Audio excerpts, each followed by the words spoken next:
placer estar con ustedes, reunidos. Es un regalo que Dios nos da, ¿no es cierto? Poder reunirnos un grupo de personas que ha creído en su nombre, que se goza en alabarle, en agradecerle. Es un momento en que recibimos de todo. Nosotros venimos a dar, pero al mismo tiempo también recibimos. Venimos a dar la gloria a Dios, pero venimos también a recibir fortaleza en Él, en sus promesas, en todo. Al fin de cuentas, es una gran bendición poder estar aquí reunidos. Me alegro por estar con ustedes.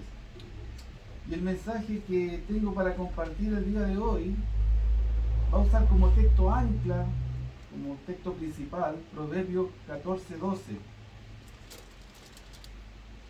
Proverbios 14:12, quizá por la cita misma, usted va a decir, ¿cuál será Proverbios 14:12? Pero cuando uno lo lee, dice, sí, lo había escuchado. Posiblemente no, bueno, ahora va a ser el momento. Fíjese que este mensaje tiene un título, y yo lo voy a mencionar después de leer este versículo. ¿Qué dice Proverbios 14:12? Hay camino que al hombre le parece derecho, pero su fin es camino de muerte. Y esto es práctico.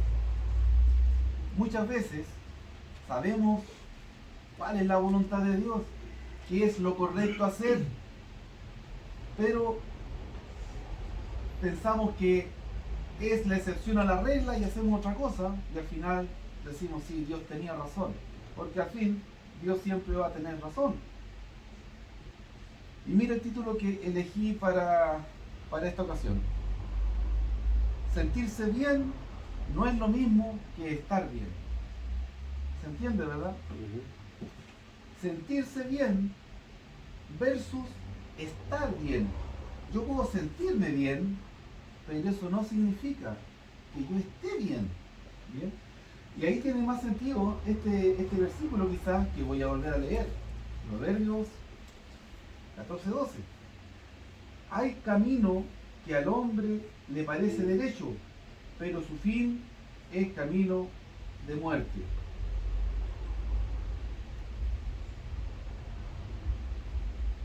El autoengaño o el acostumbramiento a una circunstancia es el mayor problema, analizando esta situación que a veces nos aparta de lo que es estar bien y pensar que estamos bien, estando mal.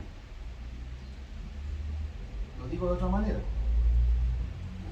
A veces nos acostumbramos a estar mal y pasa a ser un estado normal.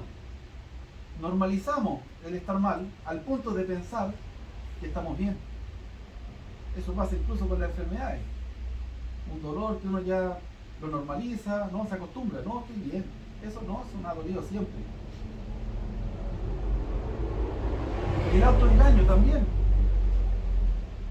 Porque no solamente el ser humano tiene la capacidad de engañar a otros, increíblemente tiene la capacidad de engañarse él mismo.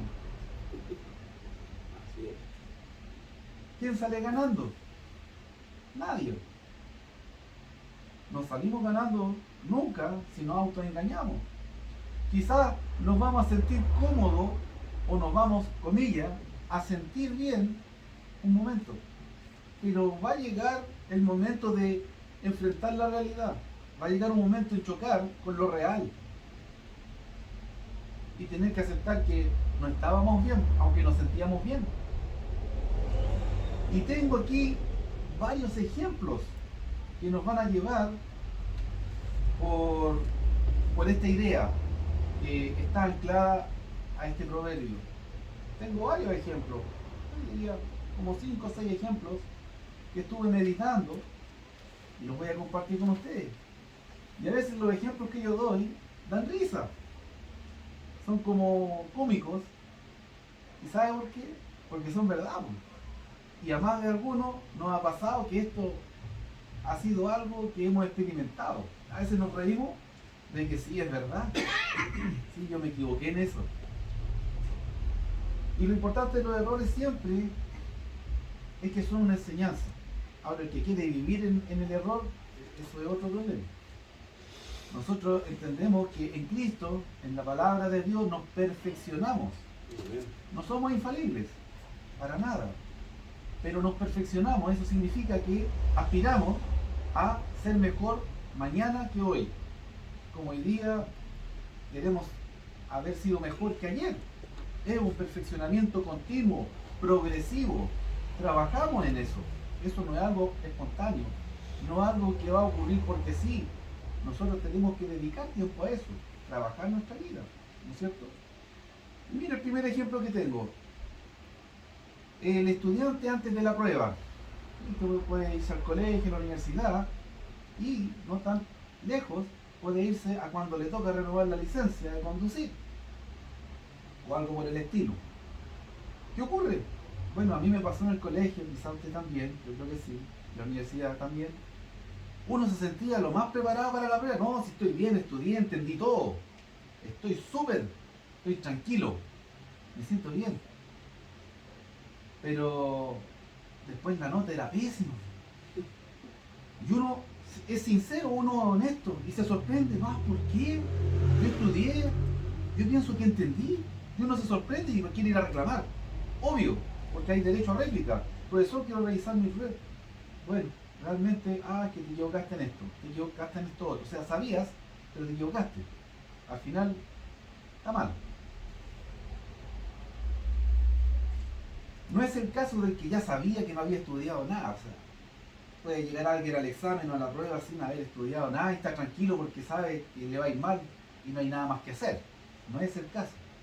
Yo estoy hablando de la persona que honestamente estudió, se preparó, rinde la prueba pensando que le va a ir bien y después le entregan un rojo.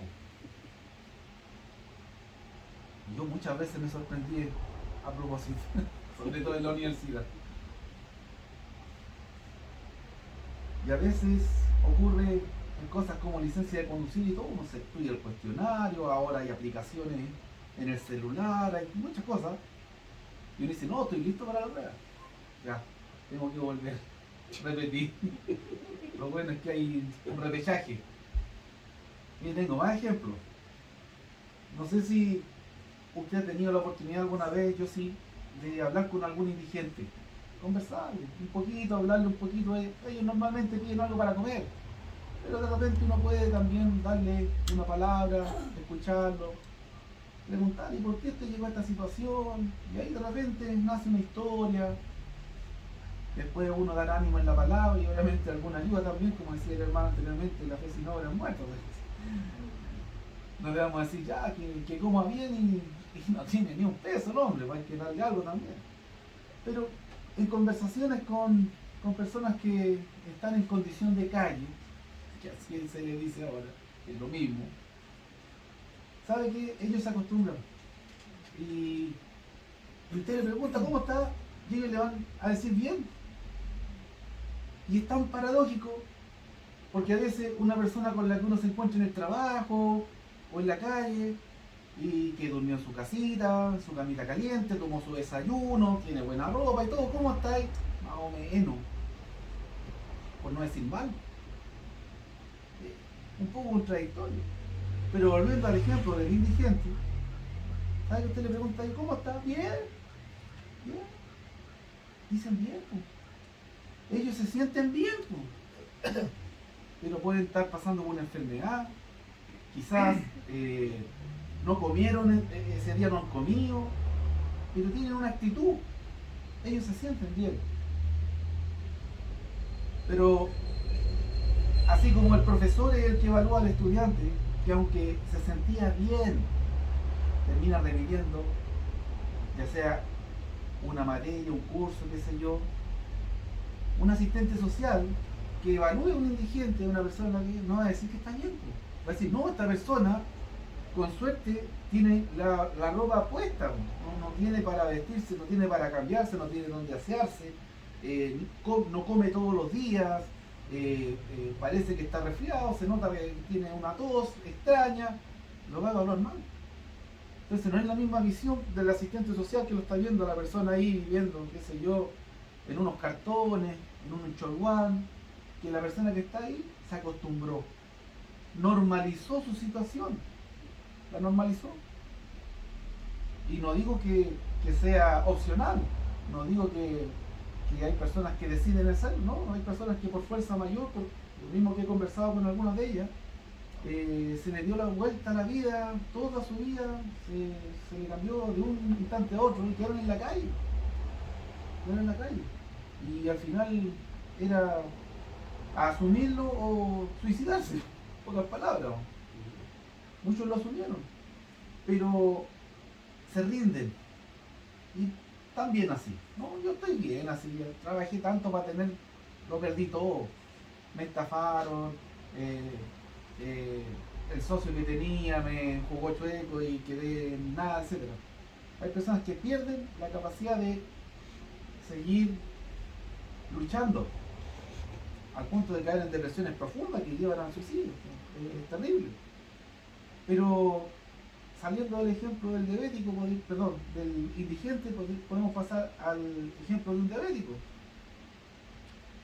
Una persona diabética, como es sabido por todos, tiene restricción de azúcar, por el problema de la insulina. Y tiene restringido todo, realmente hasta los granos de uva que puede comer. A ese extremo llega. No puede comer más de tantos gramos de uva. Yo soy súper bueno para la uva.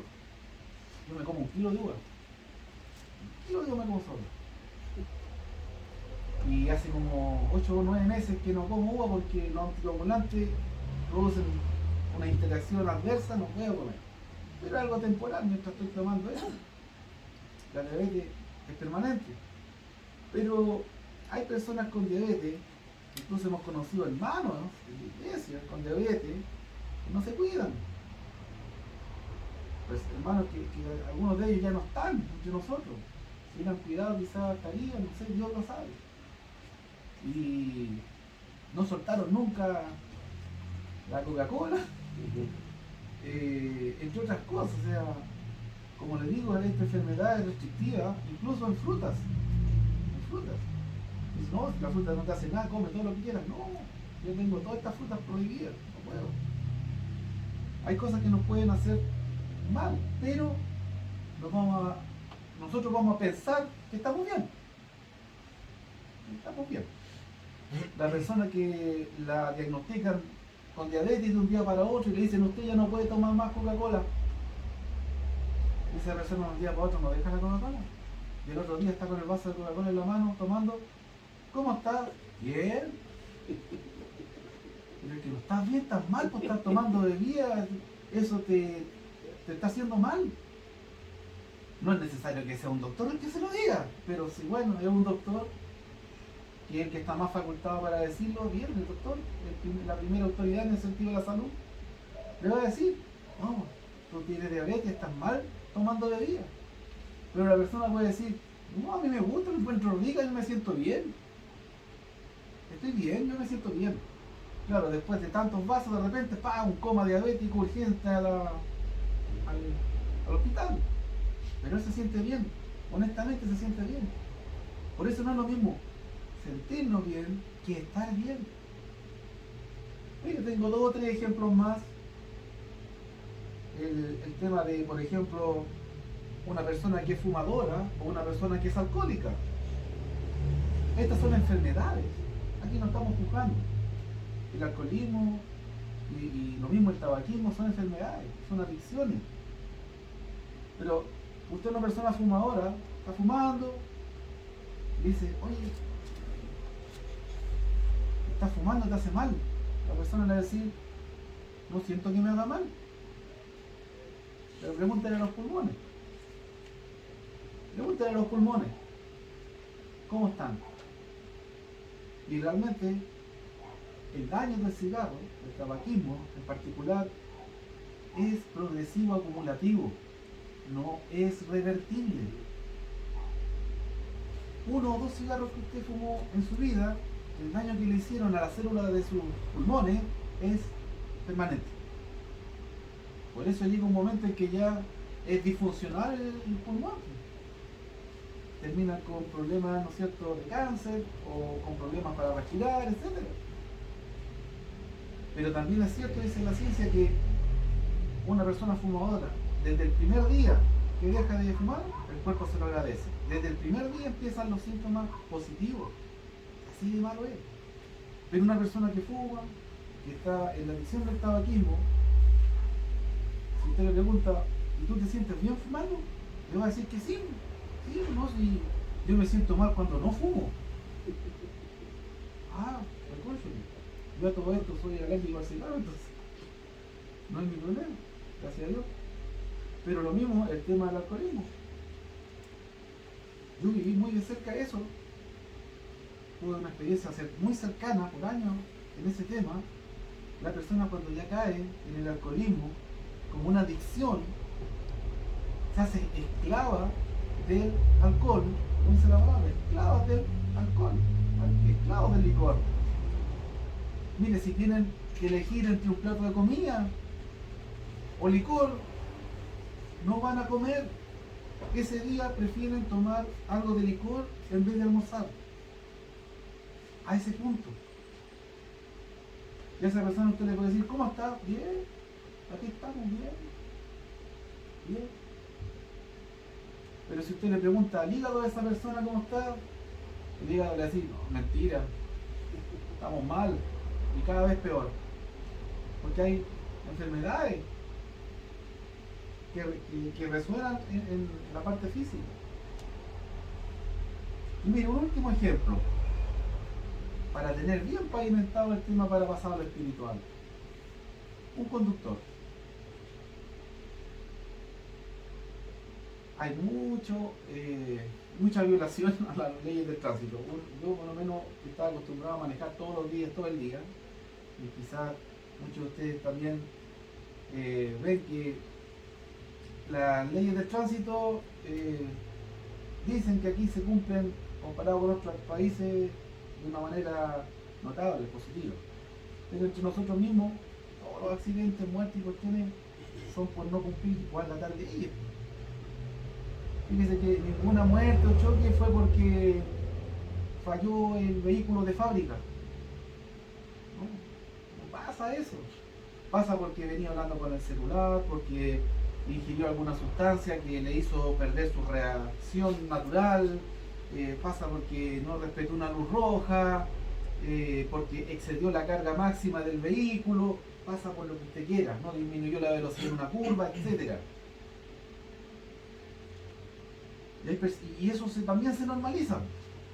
También la persona que empieza transgrediendo una cosa, después se empieza a acostumbrar y ya, pucha, si no frenaba en la amarilla, empieza a acostumbrarse a pasar con amarilla, empieza a acostumbrarse a pasar con roja y empieza a acostumbrarse a todo eso, a normalizarlo, al punto en que conduce a su criterio, digámoslo así. Y hay muchas personas que conducen a su criterio, poniendo en riesgo a las demás. Y esas personas no lo normalizaron en su vida. Ya es algo, no, si hay que manejar con cuidado nomás, ¿para qué tanta cosa de ley? Pero usted sabe que por más que pase una roja, aunque no haya venido nada, porque uno dice, pero es tonto, ¿cómo voy a parar la luz roja si no viene nada? Puedo pasar, pues. Y cosas por el estilo. Usted sabe que si lo hace y al otro lado hay un carabinero, por más que le dé explicación, el parte es seguro. Es seguro, seguro. Sin dar mayores ejemplos, ¿no es cierto? Él va a decir, oye, pero no está aplicando la lógica, no está aplicando el criterio, claro, el criterio de él. El carabinero va a aplicar la ley, la ley. Y por más que la persona ya haya normalizado su mal conducción y sienta que está bien, la verdad es que no está bien, está mal. Y mientras más grave sea la falta, el tema va de una multa a una suspensión de licencia, etcétera, hasta la cárcel, hasta irse detenido a la cárcel. Grave. Mire, varios ejemplos que estuve pensando, meditando, de situaciones en que las personas se sienten bien, aseguran que están bien, apostarían que están bien, pero están mal. Están mal. Un ejemplo sencillo. Ahora, si esto lo llevamos al estado espiritual, en el estado espiritual también pasa lo mismo, hermano. De aquí entramos de lleno al tema en sí. Muchas personas, espiritualmente hablando, se sienten bien. Se sienten bien con Dios, se sienten bien en su espiritualidad. Pero así como es el profesor el que evalúa al estudiante, un asistente social quien puede evaluar el estado real de un indigente, un doctor quien puede evaluar, ¿no es cierto?, a un diabético, o un carabinero, un mal conductor. Bueno, es Dios quien va a evaluar nuestro estado espiritual. No pasa por lo que percibimos, la percepción. Porque nosotros podemos percibirnos, autopercibirnos. Recuerden lo que decía al principio, tenemos la capacidad de engañarnos incluso a nosotros mismos. Además de acostumbrarnos o normalizar una situación incorrecta. Nos terminamos acostumbrando o simplemente nos autoengañamos y terminamos sintiéndonos bien cuando realmente estamos mal. En lo espiritual podemos percibirnos bien. No, yo me siento bien. Y yo creo que ha sido la conversación de muchos de ustedes con muchas personas, por lo menos así ha sido mi caso, que creen en Dios a su manera, nunca han abierto la Biblia, ni por curiosidad. El entendimiento que tienen de Dios es totalmente lo que ellos han construido. Y Hollywood, o sea, a tele. Muchas personas me han contestado con argumentos de películas más encima de ficción. Pero Dios es el que nos está diciendo cómo estamos realmente. Y por eso lo importante de no solo sentirnos bien espiritualmente, que es válido, que se puede sentir bien. Pero hay algo más importante que sentirnos bien, y es estar realmente bien. Estarlo delante de Dios bien. Y aquí también tengo ejemplos acerca de esto, así como hay ejemplos terrenales que nos ayudan a pensar las cosas cotidianas como el Señor hacía. ¿Para qué? Para llevarnos después a las cosas espirituales. Esa es la técnica del Señor Jesús. También, ¿no es cierto?, voy a hacer lo mismo pensando en este proverbio. Hay camino que al hombre le parece derecho, pero su fin es camino de muerte. Un mal término de camino. Fíjese en Mateo 4:4, Jesús siendo tentado, el Señor le contestó a Satanás, y este versículo, ni necesita buscarlo, porque está ahí. No solo de pan vivirá el hombre, sino de toda palabra que sale de la boca de Dios. ¿Ve que se la sabía? Sí, es muy conocido. Mateo 4:4. Eso es lo que Dios dice. Eso es lo que podemos entender al leer la palabra de Dios. Estamos de acuerdo con eso, porque es lo que Dios dice. Si lo dice Jesús, tiene que ser verdad. Pero, ¿cuántas veces tomamos la palabra de Dios a diario? ¿O cuántas veces tomamos la Biblia en la semana y decimos, de verdad que estoy leyendo Mateo, hoy día me toca el capítulo tanto, voy a seguir? O simplemente un devocional. Hay muchos hermanos en YouTube, por ejemplo, que todos los días sacan un video, un devocional. Tempranito, si tiene una oportunidad, lo pone, pum. Y hay muchos hermanos que toman un texto y lo presentan, 5 minutos. Todos los días. Las mismas aplicaciones de celular, todas, y tengo más de una, tienen la opción de un devocional diario. Todos los días le sale un versículo para que usted medite en él. Y salen preguntas de reflexión y todo eso. Pero ¿cuál es el problema de la vida actual? Vamos apurados. Siempre vamos apurados. Vamos tan apurados en la mañana que no alcanzamos a veces a orar antes de salir, dando gracias y encomendando en ese día al Señor. Ni hablar de 10 minutos con intimidad, con la palabra antes de salir. Vamos apurados, vamos atrasados. Estamos en un mundo acelerado, en un sistema que nos lleva a 100 por hora. Si no corremos no llegamos, no alcanzamos, pero después lo hago.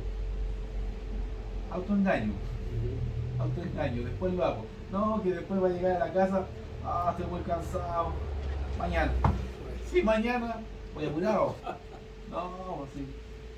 La capacidad del ser humano de autoengañarse es para un premio Nobel, es extraordinario, increíble. Mire, otro versículo, Mateo 6:33. También les recomiendo que no lo busquen, es muy conocido. Mateo 6:33 dice: busquen primeramente el reino de los cielos y todas las demás cosas van a venir por añadidura. En pocas palabras el Señor está hablando de eso, del afán, de la ansiedad, que nos afanamos, que nos estresamos pensando en las cuotas del fin de mes y en lo que vamos a comer y con qué nos vamos a vestir y que ya la ropa de los niños está vieja, etc. La lista es inmensa. Pero ¿qué dice el Señor? De todas las cosas importantes en este mundo, porque obviamente que es importante trabajar, obviamente que es importante vestirnos, comer, si somos padres de familia o qué sé yo, obviamente hay una responsabilidad ahí con los hijos, todo eso es importante, nadie lo desmerece. Pero ponga atención en las palabras del Señor Jesús en Mateo 6:33. Él nos dice: solamente busca el reino de los cielos y lo demás no importa. Eso es lo que hace pensar Satanás, parece. O simplemente el hombre en su autoengaño, porque muchas personas a mí me han contestado cosas referenciales a ello. Por ejemplo, no, es que no tengo tiempo para esas cosas. No tengo tiempo para esas cosas. Piensa. Tan ocupado es cada uno de nosotros y no tiene tiempo para esas cosas. Realmente es mentira, es otro autoengaño. Así como cuando yo, por ejemplo, pongo el GPS y me sale por autopista me demoro 50 minutos y si autopista 1 hora. Yo digo, voy a hablar por mí, tan eficiente soy que necesito esos 10 minutos. Mentira, o sea, yo si me salen 50, me voy a ir por la ruta normal. Ahora si hay un accidente o algo y me sale que por autopista es media hora y por ruta normal es hora y media, claro, es importante siempre. El tiempo es realmente un recurso limitado, es un recurso escaso, pero a veces pensar que por 5 o 10 minutos vamos a dar vuelta al día, eso es mentira. Y a veces no necesitamos más para tener en cuenta lo que es priorizar el reino. ¿Me explico? Cuando el Señor dice busquen primeramente, el Señor nos está poniendo una prioridad, nos está dando un orden de prioridades. ¿Por qué? Nosotros, ¿cómo ordenamos las cosas? Seamos honestos. Las ordenamos de las más importantes a las menos importantes. Estas son las 2 o 3 cosas importantes, urgentes que tengo que hacer hoy. No puedo para mañana, tengo que hacerlas hoy, son las más urgentes, las priorizo. Y después pienso en unas 2 o 3 cosas más, que también son importantes, pero que si no alcanzo hoy día, las puedo hacer el resto de la semana o mañana. Entonces nosotros priorizamos lo más importante a lo menos importante. Y cuando nosotros ponemos a Dios al último, porque esta es la respuesta que he tenido muchas veces en mi vida: mira, ahora estoy pasando por un problema, mira, ahora estoy estudiando, mira, ahora me estoy preocupando de mi matrimonio, ahora me estoy preocupando estoy formalizando con mi novia, ahora no, es que mira, es que entré recién a trabajar, estoy formando mi empresa. ¿Sabes que la excusa la falta? Cuando nosotros te ponemos otras cosas, ¿sabes lo que va a ocurrir con ese autoengaño? Siempre van a haber otras cosas para anteponer. Por eso el Señor, Dios, que todo lo sabe, que goza de sabiduría infinita, el Señor dice: prioriza la búsqueda del reino, porque siempre vas a tener distractores, Siempre vas a tener dificultades para buscar el reino, para preocuparte de tu salvación. Siempre vas a tener obstáculos. Si esperas a no tener nada que hacer, si esperas a no tener ninguna dificultad para ese día buscar a Dios, estás viviendo la fantasía más grande y el autoengaño más grande en el que Satanás te puede hacer caer. Sabemos que no solo de pan vive el hombre, lo sabemos, que Él lo dice Dios. Entonces, todos los días, o por lo menos un par de veces en la semana, dedicamos tiempo a esa palabra. Es una reflexión. La respuesta puede ser sí o no, y de eso se trata, de que nos perfeccionamos en Cristo. Quizás no lo había entendido antes, pero ahora sí lo entiendo, ahora lo pongo en práctica. Entendemos que buscar el reino es prioritario. ¿Por qué? Porque siempre se va a poder postergar. Pero lamentablemente, lo que estamos postergando es nuestra eternidad con Dios y las bendiciones que Él quiere derramar en nuestra vida hoy. Mientras yo más postergo la búsqueda del reino, mientras yo menos priorizo la búsqueda de Dios en mi vida, ¿qué pasa? Más postergo las bendiciones producto de eso. ¿Se entiende? Y es bueno que se entienda, porque a veces yo escucho, por ejemplo, pucha, ¿por qué no me va bien? ¿O por qué esto no me resulta? ¿O por qué estoy así? Y es tan fácil el diagnóstico, simplemente porque tienes a Dios relegado en un rincón. Para cuando no tengas nada que hacer, cuando no tengas ninguna dificultad, para ese día. Ese es el problema. Y Dios, que sabe que tenemos la tremenda capacidad de engañarnos, Él dice, cuando priorices las cosas en tu vida, prioriza tu vida espiritual. Y promete que todas las demás cosas van a ser añadidas. Entonces, cuando postergamos nuestra relación con Dios, nuestro crecimiento con Dios, podemos sentirnos bien, pero no estamos bien. Hay personas que creen en Dios a su manera, algunas más que creer son una palabra que en español es la misma que usa Pablo y está muy de moda por su gestión. Hay muchas personas que nos pasan por debajo de una escalera porque es mala suerte. Si les cruza un gato negro, tienen que darse la vuelta y volver a retomar porque es mala suerte. Y también andan comprando pulseritas, ¿no es cierto? Porque más que a veces creer en algo, son supersticiosos. Las personas son supersticiosas. Miren, hay gente que no cree en Dios y abiertamente dice, no, yo soy ateo, yo soy agnóstico. Pero son supersticiosos. Entonces yo digo, chuta. Bueno, qué contradictorio. Así es el ser humano, muy contradictorio. Sentirse bien y estar bien. Podemos sentirnos bien dejando a Dios a un lado de nuestras acciones, en vez de hacerlo parte de nuestra vida, para que nuestra vida prospere, para que nuestra vida sea bendecida.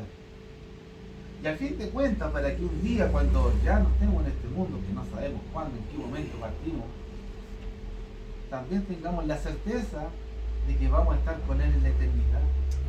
¿No es cierto? Fíjese, podemos ir Romanos.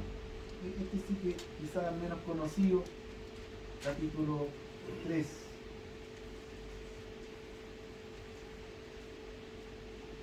versículo 23. Afirma la palabra de Dios: por cuanto todos pecaron y están destituidos de la gloria de Dios. Dios dice que todos le hemos fallado. Hay personas que se sienten increíblemente bien delante de Dios. Oh, yo soy buena persona, yo no robo, yo no mato, yo soy una persona honesta, trabajo, yo estoy bien con Dios. Dios no critica las cosas que has hecho bien en tu vida, porque yo he hecho bien en mi vida. Lo que a Dios le preocupa es las cosas que has hecho mal en tu vida, las malas decisiones, los errores que has cometido. Eso le preocupa. ¿Por qué? Porque según este pasaje, esa mancha en el alma solamente la puede quitar Cristo. Dice el versículo siguiente: siendo justificados gratuitamente por su gracia mediante la redención que es en Cristo Jesús. Ahí está. Ahí está. Por más que nos sintamos bien, si no hemos ido a Jesús, si no hemos aceptado al Señor Jesús como el Señor de nuestra vida, como nuestro Salvador, esa mancha en nuestra alma está permanente, queriendo el Señor borrarla, quitarla, para que no sea un obstáculo o algo que obstruya nuestra relación con Él. Podemos sentirnos bien, ponga atención a esto, podemos sentirnos bien con nuestro pecado, ese es el punto.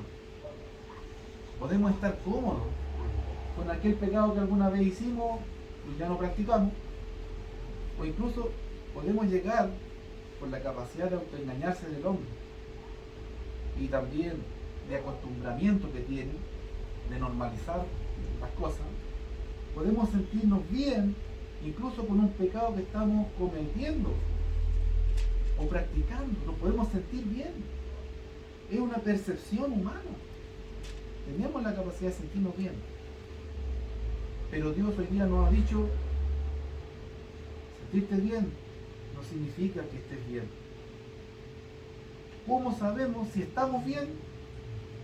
La palabra. La palabra nos dice que Dios es misericordioso y compasivo para limpiarnos por medio de su Hijo de toda maldad, de todo pecado, perfeccionarnos para que seamos bendecidos en esta vida como hijos suyos. Y lo más importante, cuando lleguemos delante de su presencia, Él nos diga: hijo, te estás esperando. Amén. Entra aquí al reino que tenía preparado para ti. Porque sabemos que muchos querrán entrar y muchos van a quedar afuera, siendo el deseo de Dios que todos nos salvemos. Él mandó a su Hijo a morir a este mundo. Y es paciente generación tras generación, para que nos arrepintamos y nos volvamos a Él. Y tomemos conciencia que si estamos lejos de Dios, apartados de Dios, tenemos una relación con Dios a nuestra manera y no a la manera que Dios quiere, aunque nos sintamos bien, no estamos bien. Dios quiere que no solamente nos sintamos bien, Dios quiere que estemos bien. Que Dios bendiga a cada uno de ustedes. Amén.